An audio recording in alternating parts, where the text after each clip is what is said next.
Hello everyone, Sir Bucky here and welcome back to ASKA, Gates of Helheim, where as you can see there are 19 days until the big invasion, and so I think it's about time we started taking the threat a little bit more seriously by building up some defenses.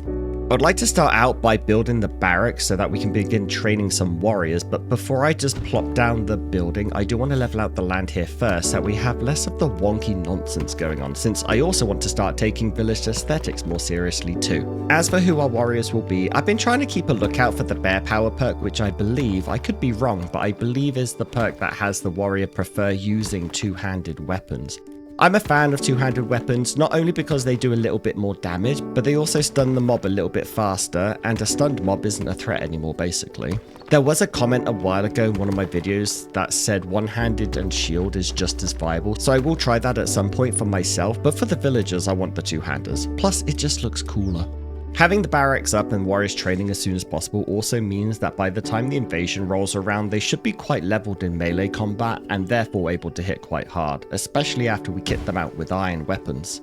Also, having a bunch of warriors on hand and on patrol will improve the happiness of the village too, so we have that to look forward to as well. A few of the people are complaining about being defenseless. Okay, the ground looks nice and level, so let's drop down the barracks here. Wow, that fits really well actually. Alright, cool. So while my guys get started on that, I'm going to go ahead and finish the runestone off since I am the one holding the artifact after all. Then we can start benefiting from that water buff. So in order to get the buff, I will have to assign someone, and I think... I think Fenno fits the bill nicely, but mainly because the poor guy's miserable for some reason. Maybe working here and being in charge of the runestone will cheer him up. Alright, oh man, I hit the wonky landscape. Over here at the carpenter, things are looking pretty good actually. We got a nice growing supply of beams and whatnot, which does mean we will need a storage hut sooner rather than later. I'm going to help out by chopping down some of these nearby birch trees throughout the night, but once we have a few more villagers summoned, I will be making a little carpentry industry over here.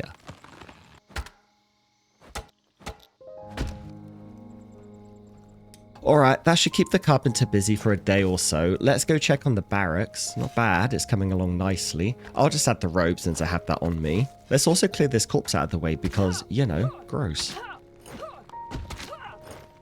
Let's also flatten a bit more of this area, and I can sort of share what I envision for this side of town, which is sort of leveling out and cutting into the hillside a little bit to create a sort of two-tiered area, where the leisure building, so the altar, runestone, Eye of Odin and that lot, they're on one level, and then the production building set a bit lower on this newly flattened area. Full disclosure though, I haven't done too much experimenting with the landscaping yet, so I'm not sure how it will look. Better than a lumpy grassy hillside.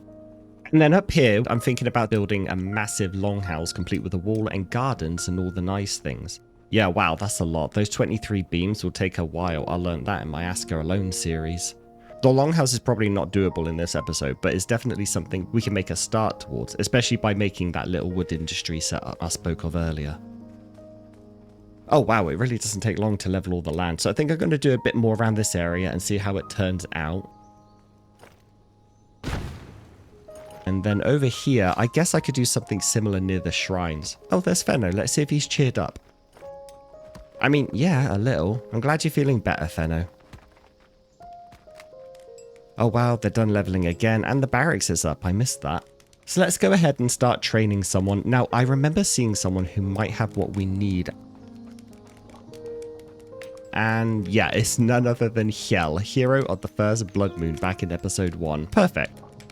So Hjel can have his forever home at the barracks, rather fitting as he was born of violence. As for who can replace Hjel at the mine, Fenno does have a perk for it, but he can't, he's too sad. I guess Hendrik can. I myself am going to try and use the barracks as often as I can, even if I get only a couple of skill points a day. Then by the time the invasion happens, I'll be in a good spot. Skeletons and Draugr, they won't be the problem. I'm worried about the jumpy boys. Alright. Let's go make Hjel a weapon and set up his patrol route. Ooh, hang on a second. Hendrik has delved too greedily and too deep and has awoken something in the darkness. Baby Balrog. What do you think baby Balrog tastes like? Leave your answers in the comments below. Missed it. Missed it. Missed it. There we go. All right, back on track. If you didn't know, these patrol flags can be assigned as tasks at the barracks, and in the same way a gatherer will gather resources within a flag's reach, any buildings within a patrol flag's route will feel safer for anyone working there and increase happiness. So this flag will cover the workshop and the farm. Then we can go ahead and place another one over here by the workshop in the mining area. And then if we check the map, yeah, perfect, see? Next we'll need one by the cottages. That looks nice. And finally the woodcutter, although actually, do we need one since the barracks is right there? Yeah, it's just out of reach, so one more for the woodcutter.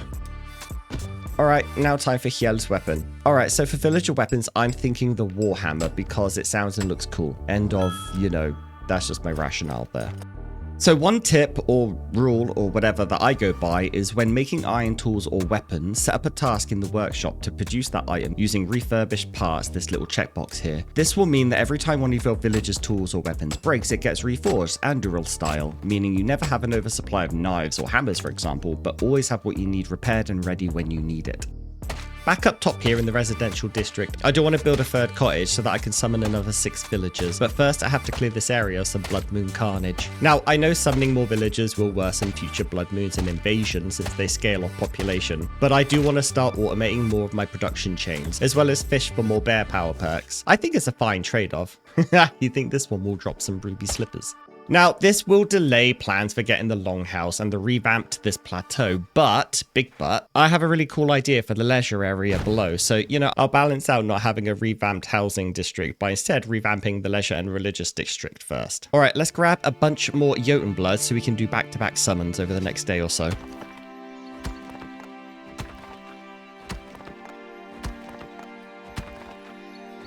There are actually a lot of stone deposits here, so this would be a great place for a stonecutter's flag. Let me just check the map.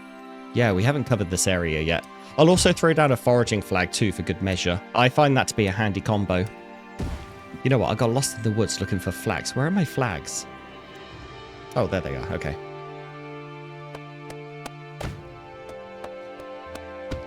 Oh, it looks like we got company. This complicates things. Dodge too early. Ow, he got me.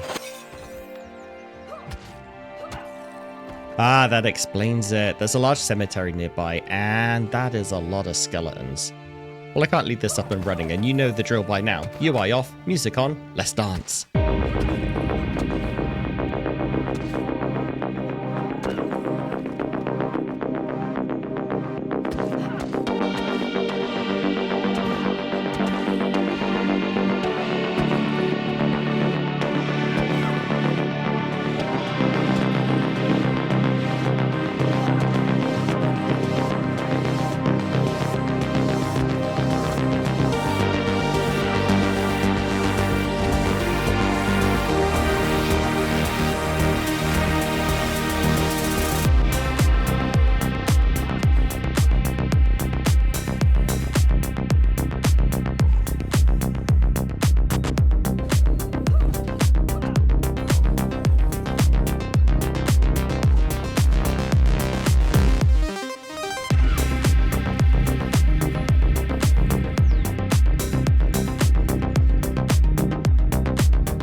That is one tricky bastard to keep track of.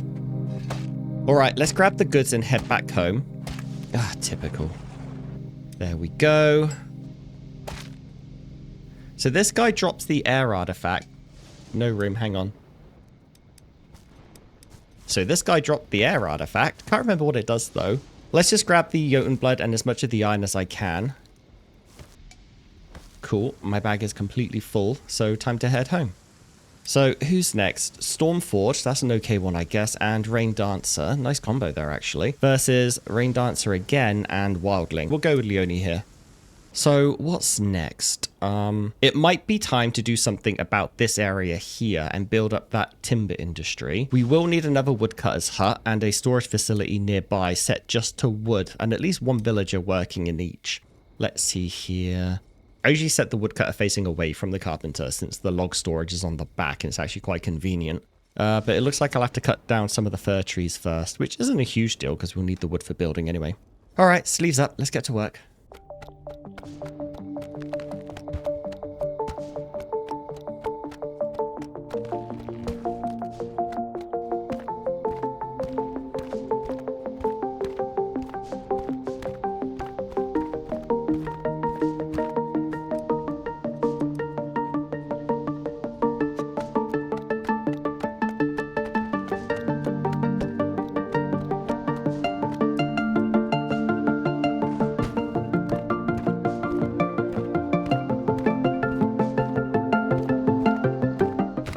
Alright, so there should be more than enough wood for my builders to finish the woodcutter's hut by themselves, so I've switched my attention to cottage number 3. Leone will be here soon, and I don't have a place for her to sleep until it's built. Oh, I'm still using the crappy hammer. There she is. The cottage still needs some work, but at least we have an extra pair of hands to help out with it. And wait, is she another farmer? Wow, yeah, that's like the 3rd or 4th villager I have with the really good farming perk. At this point, I could probably live off vegetables alone. Actually, come to think of it, I probably will when the next update hits and crop rotation is a thing. Alright, let's grab another villager. None of these are perks I'm interested in, but a battle-scarred veteran may be helpful if one of the hidden perks is a fighter one. We'll just have to wait and find out, I guess. So let's check up on Hjel really quick. He's been training non-stop. 13 melee skill. Yeah, that's a great start. So now would be a good time to have him patrol the village. So he can start at the barracks and train for a few hours and then just go about the rest of his shift on patrol.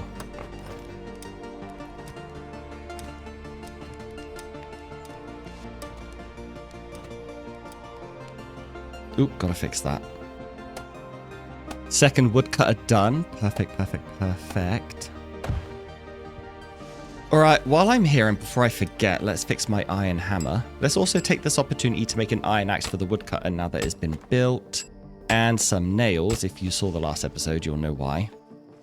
Alright, who's going to work here then? Oh, we can just assign Orvar from the other woodcutter's hut. That was easy. And cottage number 3 just got finished. That was good timing. So let's give Leone her bed and go request 4 more be built. Where on earth did this fog come from? It's like where I live in the Bay Area. Can't see 5 inches in front of my face. Hey, there's Hjel out on patrol. Remember, pressing L selects the last item you placed.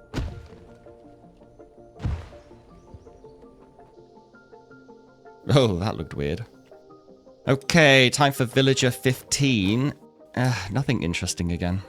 Alright, back over at the Timber District, it's time to put up the warehouse. Then we'll add a bunch of wood storage and assign someone to help keep things tidy and stocked around here. That got built really, really quickly, actually. Happy with that. So let's throw down some storage. I usually start out with a long stick and a long carpentry materials box, as well as a log and a large carpentry materials box.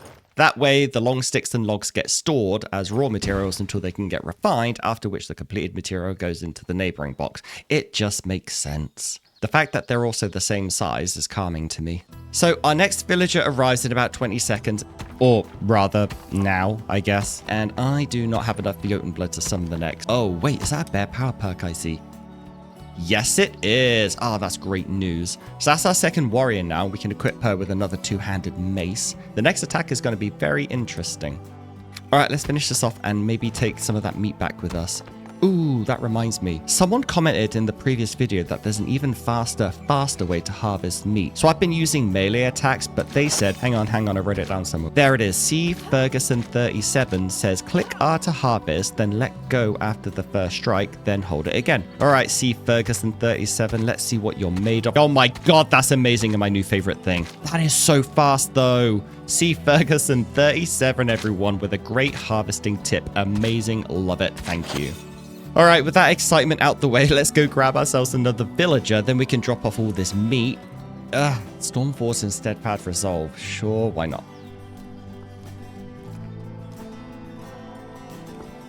That was a tactical roll.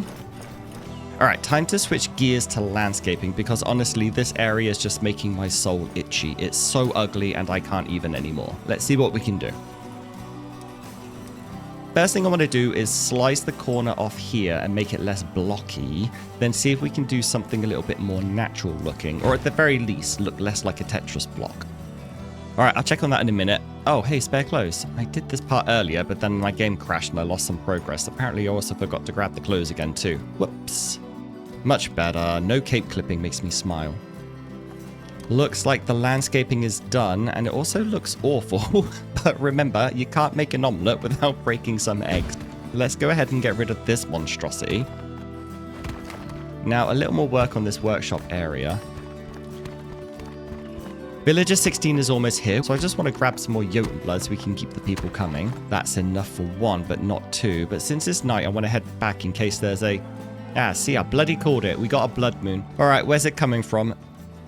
Literally where I just was. UI off, music on, time to dance.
That was on the easy side, which goes to show how far iron tools and daily training at the barracks can really get you. Oh, another crass person. Yes, please.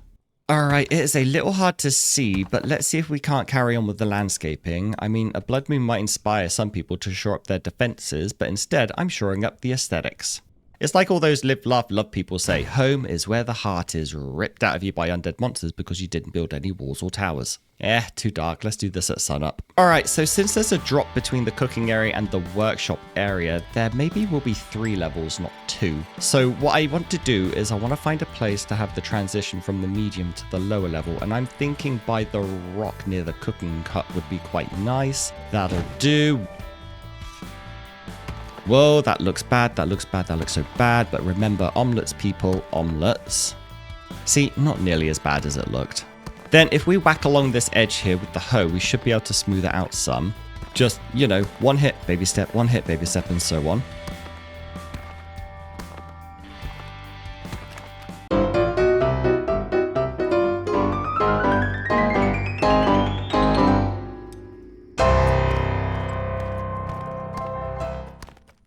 Matilda, Villager 17 is here. Let's go say hi and summon the last one we have room for.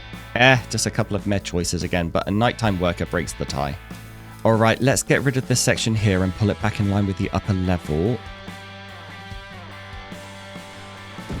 And down here, let's fix this area up. Yeah, it's taking shape. See? Look at my little worker bees go.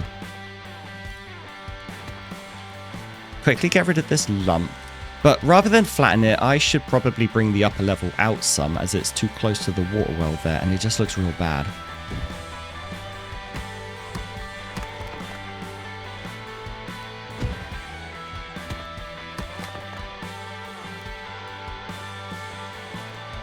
Okay, so an all-nighter for landscaping, just doing what you saw earlier with finding the best height and slowly cutting outwards from it and then trying to line up all the other edges for what comes next. As for the leisure area, I decided to get rid of the healer's hut in favor of building a second runestone flanking the other side of the altar there. I think that could look quite nice. There's not much left to do in regard to leveling, just this bit here.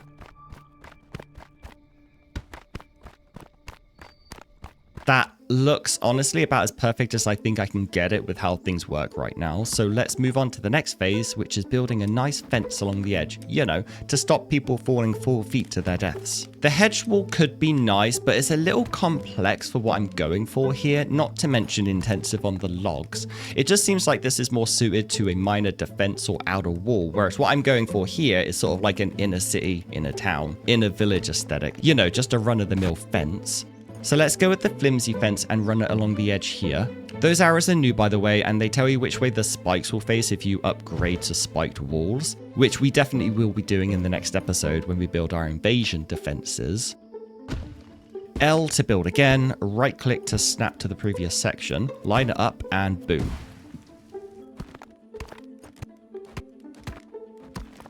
And down here, let's make a nice little archway. And now time for the fence.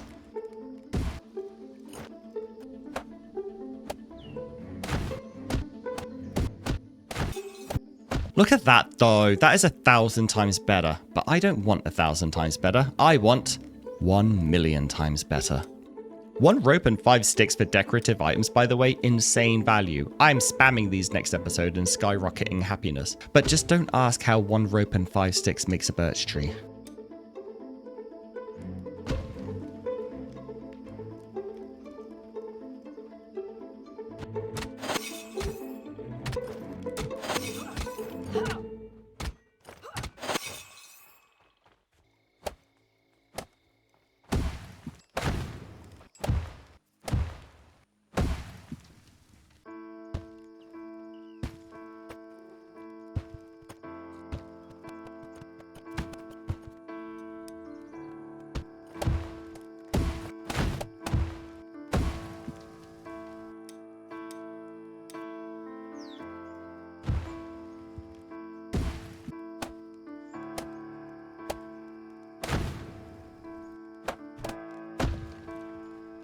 Look at that. Look at that. Just look at that. Doesn't it just make you feel warm and fuzzy inside? It is no longer a lumpy, grassy hillside. All right, let's wrap up this episode by just moving the Eye of Odin from this random patch of grass into the central area. It would be great if it could fit between both shrines and in front of the altar. And oh, wow, it does. Nice. This torch looks a little off also, so let's just fix that.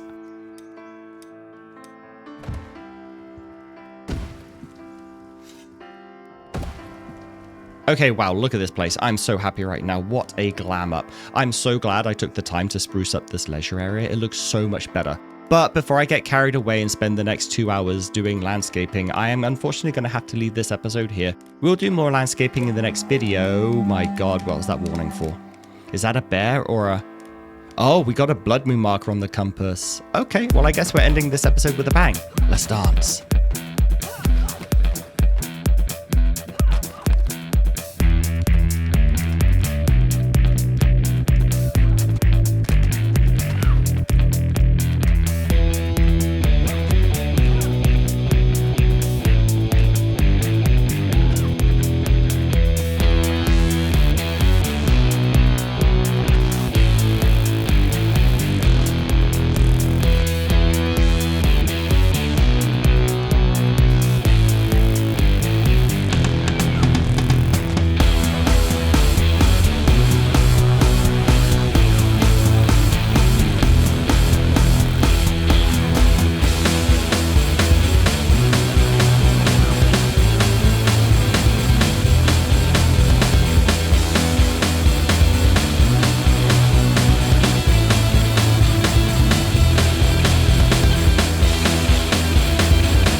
All right, everyone, the blood moon has passed. Time to wrap this baby up. Thank you so much for watching. If you've enjoyed yourself here, then consider grabbing a sub, dropping a like, or leaving a comment, and I'll see you in the next video.